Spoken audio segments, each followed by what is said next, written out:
Channel ہے، میں آپ کو اس کے بارے میں تھوڑا سی بات بتاتا ہوں. یہ آزاد اردو ہے، 2022 میں یہ بنا ہے، جو کہ ہمیں نہیں پتا کہ 2022 میں کب بنا، کسی کو بھی نہیں پتا انٹل 3-4 دن پہلے تک. تو لگتا ہے یہ خریدا کیا چینل ہے. اس کے 74,000 جو ہیں وہ فالوورز ہیں.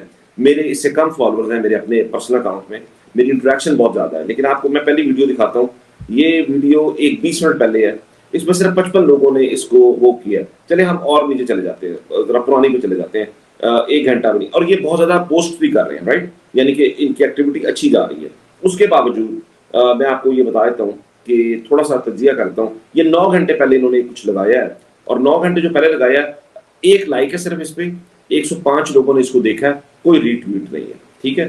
اس کے علاوہ ایک اور نیچے چلے جاتے ہیں. ایک اور ہے، انہوں نے کیا ہے تقریباً 12 گھنٹے پہلے لگایا ہے ایک گرافک انہوں نے، اس پر بھی 2 لائکس ہیں، ٹوٹل 106 لوگوں نے دیکھا ہے. یہ کہتے ہیں کہ یہ جو ہے آئی ایس آئی جو اس کو فنڈ کر رہی ہے، پتہ نہیں کہ انہوں نے کوئی تھوڑے بہت وہ کیا ہوا اور پیسے ویسے بھی دیے ہیں. ذرا کیا حقیقت ہے، کیا کیا چکر ہے اس کے اندر؟ دیکھیے، میں آپ کو چھوٹی سی ایک بات سناتا ہوں. یہ جو 5th جنریشن وارفیئر کا ان کا ایک پروجیکٹ تھا، بڑا پرانا شروع ہوا تھا کمپنی بہادر کا، اور اس مد میں بہت سارے جو مختلف میڈیا ہاؤسز بنائے جاتے ہیں، چھوٹے چھوٹے اسلام آباد کے نا، جس طرح پہلے سیف ہاؤسز ہوتے تھے آئی کے، اب وہاں پہ اس طرح کے نیٹ ورکس چلتے ہیں، اور مختلف اوقات میں مختلف میڈیا ہاؤسز کو یہ سپورٹ کرتے ہیں. ماضی میں آپ کو یاد ہوگا کہ جب ہماری گورنمنٹ تھی تو گوگلی کر کے ایک بنایا گیا تھا عامر میر کا، اور اس پہ بہت زیادہ جو تھا ٹارگٹنگ کی جاتی تھی. ہماری جو فرسٹ لیڈی تھی اس وقت کی، ان کی بھی خیر اب آج کل وہ بہت زیادہ قریبی ہیں اسٹیبلشمنٹ کے.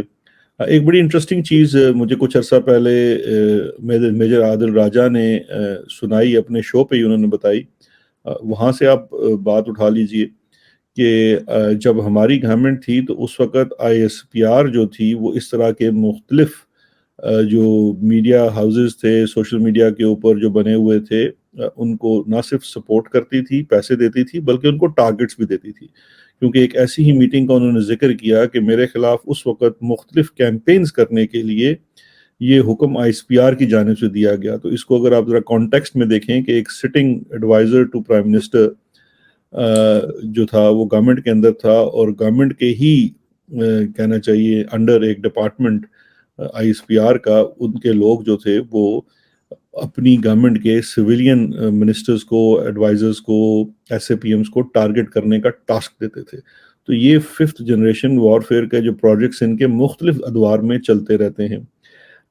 مجھے صرف اتنی اطلاع ہے کہ شاید بابر بن عطاش ہیں وہ جس زمانے میں PTI سے بھی منسلک رہے، وہ شاید اس کو چلا کے بڑے رہے قریب ہیں. تھے، وہ جہانگیر ترین کے بہت قریب تھے. جی بالکل، اور وہ اس کو چلا رہے ہیں. اور باقی آپ ان کے جو کانٹینٹس ہیں اور جو جس طرح کی وہ ویڈیوز پش کر رہے ہیں، اور ایون ود ان PTI کے جن لوگوں کی جو ویڈیو، بیکاز دیکھیں اینگلنگ تو ہر میڈیا ہاؤس کرتا ہے، لیکن آپ اس کی اینگلنگ سے اس کی پولیٹکس کا اندازہ لگا لیتے ہیں کہ وہ کیا مارکیٹ میں کیا بیچنے کے لیے آئے ہیں. تو اگر آپ اس نئے ابھرتے ہوئے سوشل میڈیا کے پلیٹ فارم کو دیکھیں تو آپ کو یہی اندازہ ہوتا ہے کہ یہ تفرقے کا جو ہے نا وہ لے کے آئے ہیں، کہ کوشش یہ ہے کہ ہائی لائٹ کیا جائے کہ جو ڈفرنس آف اوپینین ہے PTI کے اندر اس کو زیادہ ہائی لائٹ کیا جائے. تو میرا تو یہی PTI کے لوگوں سے ہوگا کہ بھائی اس کی چیزوں کو ذرا آپ محتاط ہو کے دیکھیں. باقی میں کسی کو بند کرنے کا کہتا نہیں ہوں، اور میری لیڈرشپ بھی شاید ان کو زیادہ انٹرویوز وغیرہ نہ دیں یا دیتے رہیں، کوئی مسئلہ نہیں. جی بھائی دیکھیں نا، ہر کسی کو اپنا فیصلہ خود کرنا ہے. میں تو یہ اس بات کا قائل نہیں ہوں کہ میں کہوں کہ بھائی تم انٹرویو فلانے کو نہ دو، اس کو دو. لیکن جو دینے جائے، وہ جسے کہتے ہیں نا جو دینے جائے وہ پھر اس بات پر رکھے. میں آپ کو چھوٹی سی مثال دیتا ہوں. شاہ زیب خانزادہ کو میں سب کو یہ کہتا ہوتا تھا جب وزیر بھی تھا کہ اس کو لائیو انٹرویو دیا کرو، کیونکہ وہ پروگرام ان کا جو ہے نا وہ بدنام ہے ایڈیٹنگ کرنے کے لیے، کہ آپ کی بات کی چھوٹی سی ایڈٹ ایسی کریں گے کہ اگلے 4 دن آپ اس کی وضاحتیں دیتے رہیں گے، جی میں نے تو یہ کہا ہی نہیں تھا، انہوں نے آدھی بات چلائی.